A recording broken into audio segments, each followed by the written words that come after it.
Hello बच्चों, welcome back my YouTube channel. मेरा नाम नीलेश प्रसाद है और आज यहाँ पे हम लोग बात करने वाले हैं जो 10th क्लास इंग्लिश मीडियम का जो मराठी का बुक है उसका जो पहला चैप्टर है तो बुद्धि दे। इसके हम लोग जो स्पष्टीकरण है हिंदी में हम लोग यहाँ पे जानने वाले हैं, ताकि आप एक बार अगर हिंदी में इसका जो अनुवाद है अगर वो आपको एक बार पता चल जाए तो आप आसानी से एग्जाम में इसका जो आंसर है वो बना के आप लिख सकते हैं। तो यहाँ पे हम लोग जैसा कि यहाँ पे जानेंगे कि तू बुद्धि दे, ये जो चैप्टर है, ये जो लेसन है, ये किसने लिखा है? गुरु ठाकुर जी ने लिखा है। और उनका जन्म कब हुआ था? 1968 में, यानी 1968 में। और यहाँ पे क्या लिखा है कि प्रसिद्ध कवी, गीतकार, स्तंभ लेखन, नाटककार, कथा, पटकथा आणि संवाद लेखन, मराठी चित्रपटासाठी त्यांनी लिहिलेली गीते अतिशय लोकप्रिय आहेत। नटरंग, अगबाई अरेच्या, घर दोघांचे, टाइमपास, डॉक्टर प्रकाश बाबा आमटे यासारखा अनेक प्रसिद्ध मराठी चित्रपटासाठी त्यांनी गीत लेखन केले आहे। ठीक है, तो यहाँ पे उन्होंने हर एक अलग अलग विषयों में वहाँ पे उन्होंने जो अलग अलग चीजें हैं वो लिखी है, उनके बारे में ही यहाँ पे बताया गया है। यानी कैसे एक छोटा सा इंट्रोडक्शन होता है किसी भी लेखक का, उसी तरह से यहाँ पे इंट्रोडक्शन दिया गया है। ओके, यहाँ पे और लिखा गया है कि सर्वोत्कृष्ट गीतकार म्हणून त्यांना सन 2009 साली कला गौरव पुरस्कार व सन 2010 साली झी गौरव पुरस्कार यांनी सम्मानित करण्यात आले आहेत। ओके,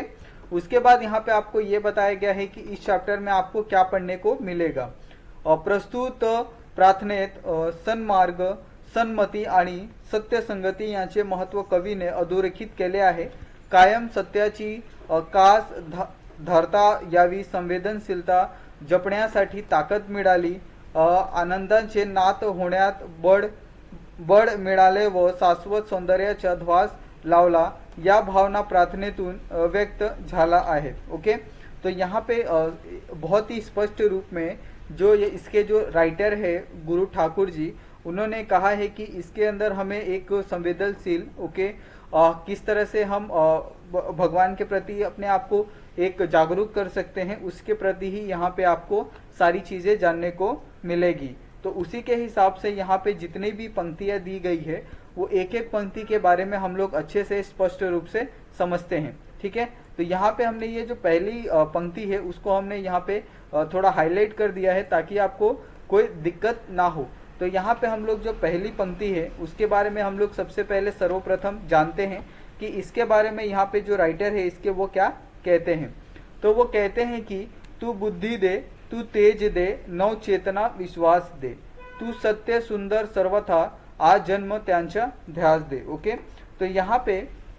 पहले तो मैं आपको यहाँ पे इसका जो मराठी में मीनिंग क्या हो सकता है वो मैं यहाँ पे आपको एक बार बता देता हूँ। उसके बाद मैं क्या करूँगा कि आपको इसको हिंदी में भी समझा के दूंगा। यानी अगर आपको कोई डाउट होगा, कोई भी अगर किसी में अगर कोई दिक्कत होगी तो आपका सारा डाउट या दिक्कत आपको निकल जाएगा। ओके,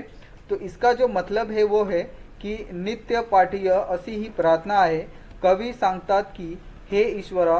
तू आम्हाला बुद्धी दे, तू नव विचारांच्या तेज दे, आपल्यामध्ये नव चेतना जागवण्यास विश्वास दे, या धर्तीवर जे सत्य सुंदर आहे, जे अजरामर आहे, जे सर्व ठिकाणी भरून राहिलेला आहे, त्यांच्या सर्वांना ध्यास माझ्या मनात जीवनभर राहू दे, म्हणजेच जे सदैव सत्य सुंदर आहे त्यांच्या माझ्याकडून व्यवस्थित पालन व्हावे, तसेच त्या प्रकारच्या नवनिर्मितीचा ध्यास म्हणजे उत्कृष्ट इच्छा आज जन्म माझ्या मनात राहू दे। तो यहाँ पे सबसे पहले जो राइटर है वो क्या कहते हैं प्रार्थना के द्वारा कि सबसे पहले तो मैं जो भी प्रार्थना कर रहा है उसमें जो कवि है वो कहते हैं कि हे ईश्वर, तू सबसे पहले मुझे क्या दे? बुद्धि दे, यानी एक अच्छा सा दिमाग दे। उसके बाद मुझे एक नए नए विचारों के लिए एक अच्छी सी चेतना दे। ओके, और मेरे मन में हमेशा एक अलग सा जो नव चेतना है, नए नए विचार है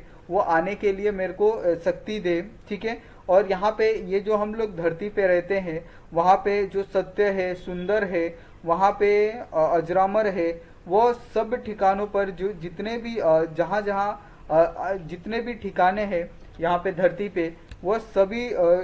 धरती पे जो भी जीवन है वहाँ पे सारी चीज़ों को क्या के मेरे अंदर भर दे। मुझे हमेशा सदैव सत्य सुंदर आहे त्यांच्या माझ्याकडून व्यवस्थित पालन व्हावे, यानी जो भी मेरे पास सत्य है, जो भी मेरे पास सुंदरता है, वो हमेशा मेरे पास आजन्म रहनी चाहिए। इसी के बारे में यहाँ पे जो कवि है वो प्रार्थना कर रहे हैं। ओके, तो मेरे हिसाब से आपको इस पहली पंक्ति का जो अर्थ है वो अच्छे से समझ गया होगा। उसके बाद अगर हम लोग दूसरी पंक्ति है, दूसरी पंक्ति को देखें तो दूसरी पंक्ति में उन्होंने क्या कहा है देखते हैं हम लोग। तो ये देखिए यहाँ पे जो दूसरी पंक्ति है उसमें क्या कहा है, हरवले आभाळ त्यांचे हो जायच्या सोबती, सापडणे ना वाट ज्याना तो त्यांना सारथी, साधना करीती ही तुझी ते नित्य तो सहवास दे। यानी यहाँ पे सबसे पहले हम लोग अगर मराठी में इसकी बात करें, इसके स्पष्टीकरण के बारे में अगर हम लोग मराठी में जाने तो यहाँ पे कहा गया है कि ज्यांना कोणी पालन करता नाही, ठीक है, ज्यांना संभाळ करणारे असे कोणी नाही, ज्यांना माया देणारे आभाळ नाही, त्यांना तू सोबती सखा बन, त्यांना आश्रम देणारे काम तू कर, त्यांना मायेची सावली देणारे काम कर, जे जीवनाच्या वाटेवर प्रवास करताना भटकलेला आहे, त्यांना जीवनाच्या सार्थकची वाट सापडणार नाही, त्यांच्या तू सारथी बनून मार्ग दाखवण्याचे काम कर, तुझी जे साधना करतात, नित्य तुझी जे प्रार्थना करतात, त्यांना तू सतत तुझा सहवास दे, म्हणजेच तू नेहमीच त्यांच्या सोबत रहा। तो ये जो तीन लाइनें हैं, इन तीन लाइनों का जो महत्व है वो बहुत ही अच्छा है, क्योंकि इसमें क्या कहा है कि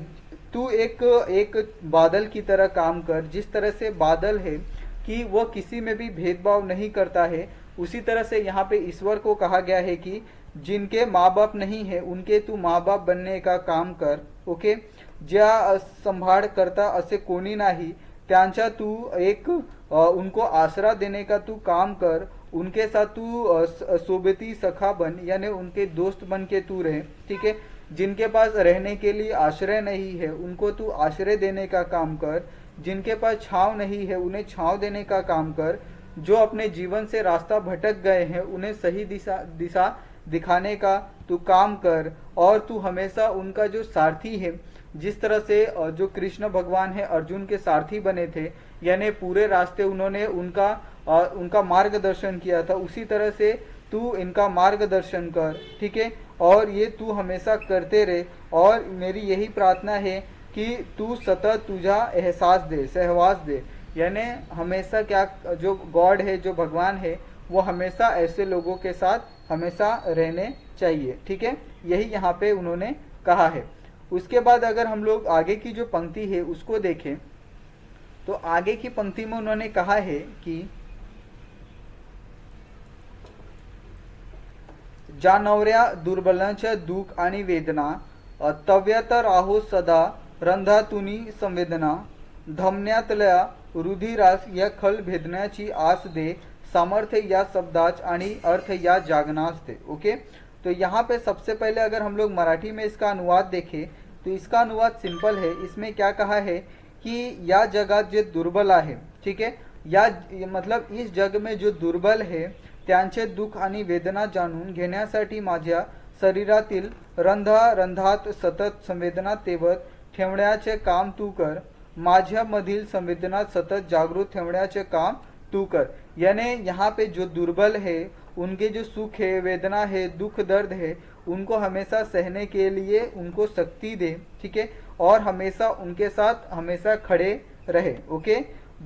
उसके बाद यहाँ पे कहा गया है कि दुखितांच्या दुःख दूर करण्याची आस माझ्या शरीरातील प्रत्येक धमन्यातून वाहणारे रक्त असू दे, ही शब्दरूपी काव्य सुमने मी तुझ्या पुढे ठेवतो, या सर्व शब्दात आणि माझ्या संपूर्ण जगण्यास एक प्रकाराचा अर्थ तू दे, जेणेकरून माझ्या जन्म दुर्लांचे दुःख दूर करण्याची उपयोगी पड़े। तो यहाँ पे साफ साफ कहा गया है कि जो व्यक्ति दुर्बल है, जो व्यक्ति बहुत ज़्यादा दुखी है, उनके दुख दूर करने की शक्ति मुझे दे कि मैं उन दुखों के साथ खड़े रह सकूं, उनको अच्छे से मदद कर सकूं, और जो भी उनको कठिनाइयाँ है, जो भी उनके दुख दर्द है, उनको सहने की शक्ति मुझे दे, और मैं वो सारे दुखों को सह सकूं और उनके चेहरे पर खुशी ला सकूं। यही सारी चीज़ें यहाँ पे उन्होंने कही है। ओके,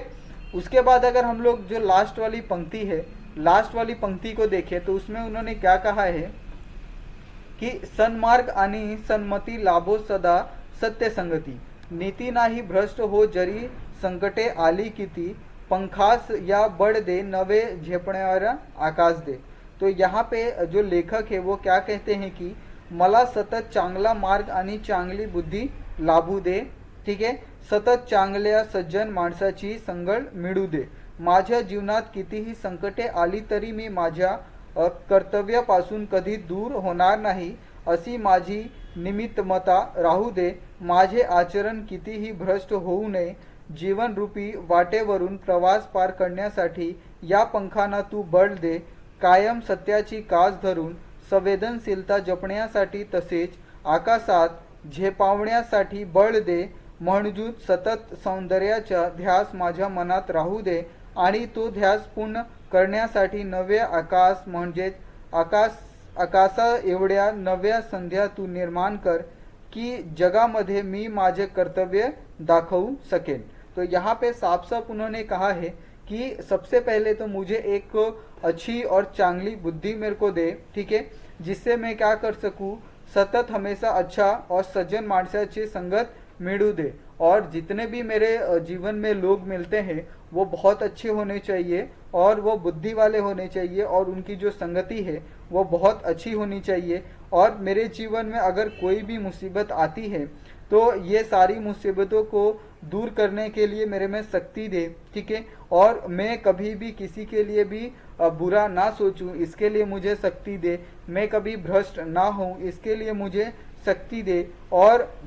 जिस तरह से जो वाटेवरून प्रवास पार करण्याची या पंखाने तू बळ दे, यानी जितने भी जो लोग पेड़ पौधे होते हैं कि किस तरह से बिना भेदभाव किए जो भी प्रवासी उनके नीचे आता है उनको सेम समान मात्रा में जो उनको हवा प्रदान करते हैं, छाया प्रदान करते हैं, उसी तरह का जो मुझ में एक कौशल प्रदान कर कि लोगों की जो मैं सहायता है उसी प्रकार से कर पाऊँ, और मुझे हमेशा लोगों को जो किस तरह से मैं लोगों का ध्यान रख सकूं इसकी मुझे शक्ति दे, और मेरे अंदर आकाश एवढा नव्य संध्या तू निर्माण कर की जगामध्ये मी माझे सारे कर्तव्य दाखवून सके, और इसी तरह से तू मुझ में इतनी शक्ति दे कि मैं अपने संसार के अंदर जितनी भी मेरे के अंदर कैपेसिटी है उस कैपेसिटी के अनुसार मैं लोगों की मदद कर सकूं और लोगों को मैं अच्छा एक जीवन प्रदान कर सकूं।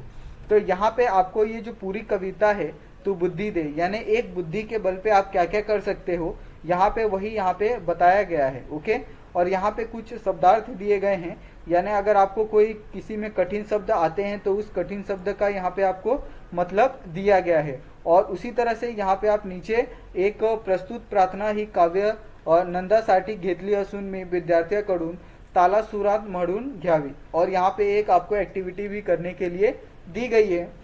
जो आपके टीचर है वो आपको क्लास के अंदर करवा सकते हैं। तो इस तरह से ये जो कविता है यहाँ पे ख़त्म होती है। अगर आपको इसके अंदर कोई